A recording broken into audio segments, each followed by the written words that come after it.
নমিতা দি, আমার এই শার্টটা একটু আয়রন করে দাও তো, আমি এটাই পরে অফিস যাব।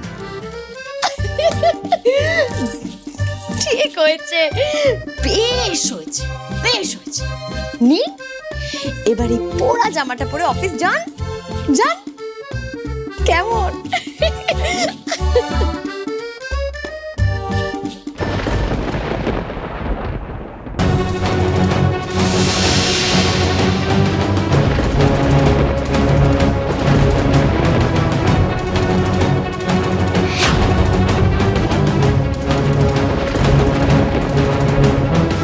How dare you?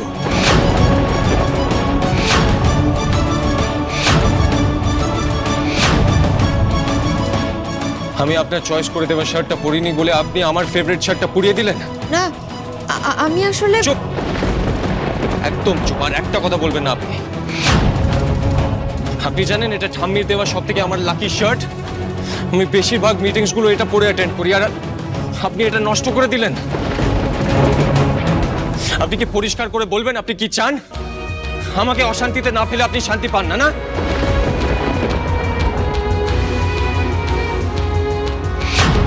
দাদাবাবু, দাদাবাবু, দাদাবাবু শুনুন, দাদাবাবু, দাদাবাবু, দাদাবাবু একটু শুনুন না, দাদাবাবু, দাদাবাবু বলছে কি শুনুন না, দাদাবাবু বলছে প্রিয় দিদির কোনো দোষ নেই দাদাবাবু। নমিতা দি, আমি যখন কথা বলি তার মাঝখানে তুমি কথা বলবেন না, আমি সেটা পছন্দ করি না। এন্ড ইউ, আপনি তো এখানে চেক করতে এসেছেন ব্রেকফাস্ট হয়েছে কিনা। তাহলে আমার শার্টে কে হাত দিতে বললো আপনাকে? আমি তো বলিনি। তাহলে আপনি এটা কেন করতে গেলেন বলুন? ওয়াই? সব জিনিসে আপনাকে আগ বাড়িয়ে কাজ করতে হয় না, এভরিথিং। আমি বুঝে গেছি আপনি ইচ্ছে করে আমার শার্ট নষ্ট করে।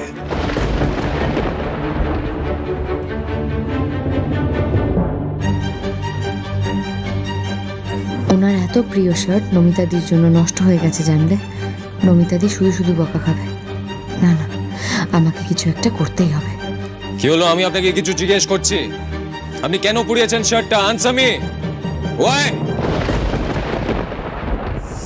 বেশ করেছি। হোয়াট?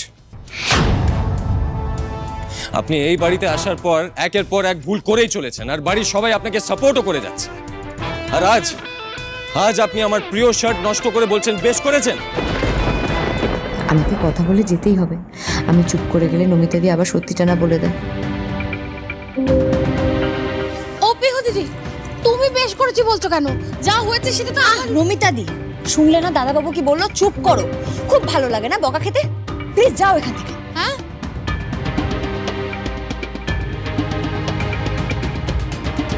হ্যাঁ, কি যেন বললেন?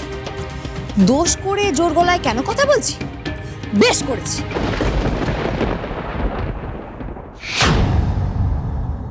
আপনার যখন এতটুকু সেন্স নেই কোন টেম্পারেচারে কি আয়রন করতে হয়, তখন আমার শার্টে আপনি হাত দিতে গেলেন কেন? আরে আপনি তো এমন করছেন যেন এটা আমি ইচ্ছে করে করেছি। মানুষ মাত্রই তো ভুল হয়, বাই চান্স হয়ে গেছে। আর আমি তো আয়রন করতে এক্সপার্ট নই। এক্স্যাক্টলি, আমি জানি আপনার দ্বারা কোনো কাজ ঠিক মতো হবে না। আর স্পেসিফিকলি এই কাজটা তো আমি আপনাকে করতে বলিনি, তাহলে আপনি কেন করতে গেলেন বলুন? আরে বাবা, একটা জামা নষ্ট হয়ে গেছে, সেটাতে এতটা রিঅ্যাক্ট করার কি আছে তো বুঝতে পারছি না। আর এমনিতেও আপনি তো জামা কাপড় গায়ে রাখতে খুব একটা পছন্দই করেন না। যখন তখন গরিবের সালমান খান হয়ে যান।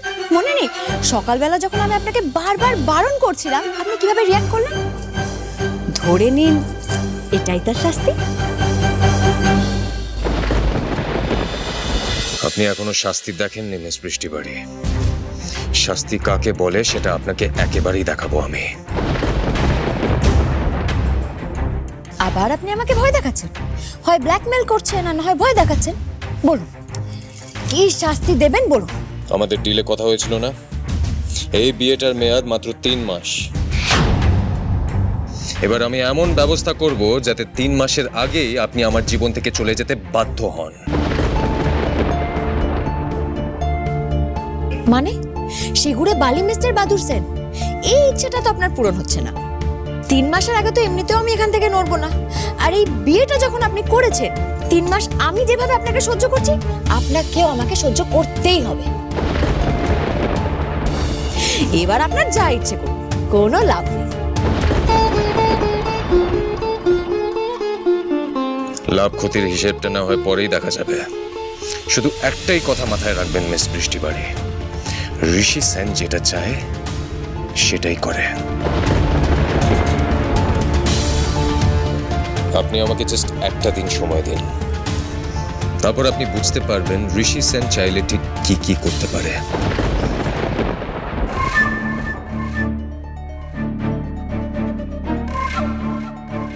যা বাবা, এমন থ্রেট দিচ্ছে কেন? কি করবে এই লোকটা?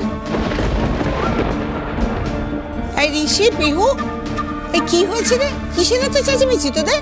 হ্যাঁ পিহু,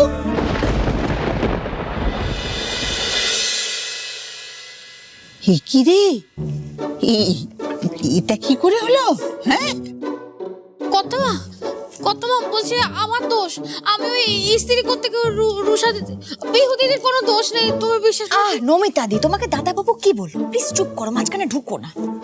বাহ, ফ্যান্টাস্টিক, খুব ভালো, খুব ভালো। আমি তো দেখছি এই কদিনে আপনি বেশ ভালোই দল পাকিয়ে নিয়েছেন। আপনার দোষ নমিতা দি নিজের ঘাড়ে নিচ্ছে। হ্যাঁ না না ঠাম্মি, ঠাম্মি তুমি সবসময় বলতে না যে আমি ভুল করি, সব দোষ আমার। এ দেখো দেখো কি করেছেন উনি তোমার দেওয়া আমার সব থেকে লাকি শার্ট নষ্ট করে দিয়েছে ঠাম্মি। আচ্ছা শোনো শোনা, একটা শার্টের উপর দিয়ে গেছে তো, আমি ঠিক এরকম আর একটা শার্ট তোকে কিনে দেবো বলছি তো। এটা নিয়ে আর এত রাগটা করিস না, জানা তুই একটা অন্য কিছু পরে আয়। আরে রেডি হতে হবে তো, তোরা বেরোবি না? তোরা নয় ঠাম্মি, আমি একা যাব।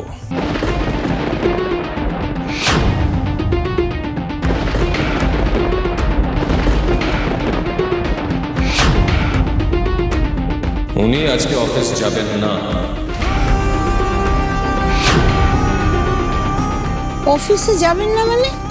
এতদিন পরে তুই যখন জয়েন করছিস, ওকেও তো অফিসে যেতে হবে নাকি? তুই সমস্ত কাজ একা সামলাতে পারবি? হয় কখনো? আমি এত বছর ধরে একাই সামলেছি ঠাম্মি। যে একটা সামান্য শার্ট সামলাতে পারে না, সে আবার আমার অফিস কি করে সামলাবে?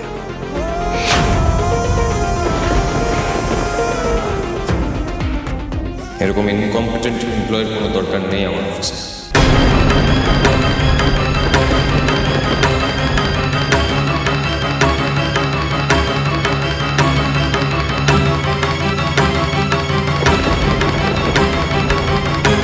আরে মিস্টার সেন, আমি তো যাবো আপনার সাথে অফিসে যাবো। ছেড়ে দে, মাথাটা গরম আছে, কিছু বলিস না, যাচ্ছি যেতে। কিন্তু ঠাম্মি, উনি অফিস যাচ্ছেন, আমি যাবো না অফিস। না যাবি না। কি বলছো বলো তো? আজকে ওনার একটা ইম্পর্টেন্ট প্রেজেন্টেশন আছে, এতদিন উনি অফিস যাননি। এখন যদি আমি না যাই, কোথায় কি ফাইল রাখা আছে? উনি কিছু পাবে না ঠাম্মি আমাকে ছাড়া। না পাক, না পাক, একদিন বুঝুক না। তোকে অফিসে না নিয়ে গেলে ওর কি কি প্রবলেম হতে পারে। মাঝে মাঝে এরকম ছাড় দিতে হয়, বুঝলি? তাহলে গুরুত্বটা বোঝে। ও বুঝবে যে তুই শুধু এই বাড়িতে নয়, ও নিজেও অসম্পূর্ণ তোকে ছাড়া। আজকে তোকে অফিসে নিয়ে গেল না তো, এবার অফিসে গিয়ে যখন দরকার পড়বে তখন তোর গুরুত্বটা ঠিক বুঝবে।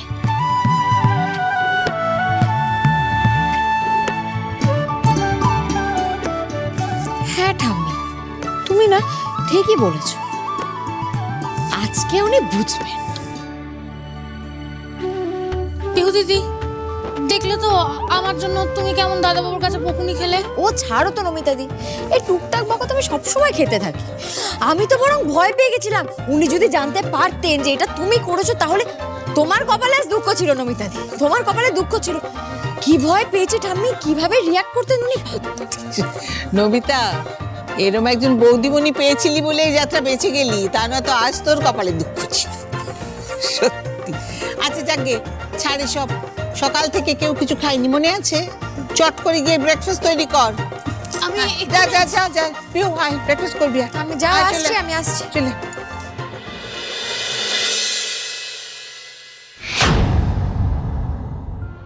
এবার আমি এমন ব্যবস্থা করব যাতে 3 মাসের আগেই আপনি আমার জীবন থেকে চলে যেতে বাধ্য হন।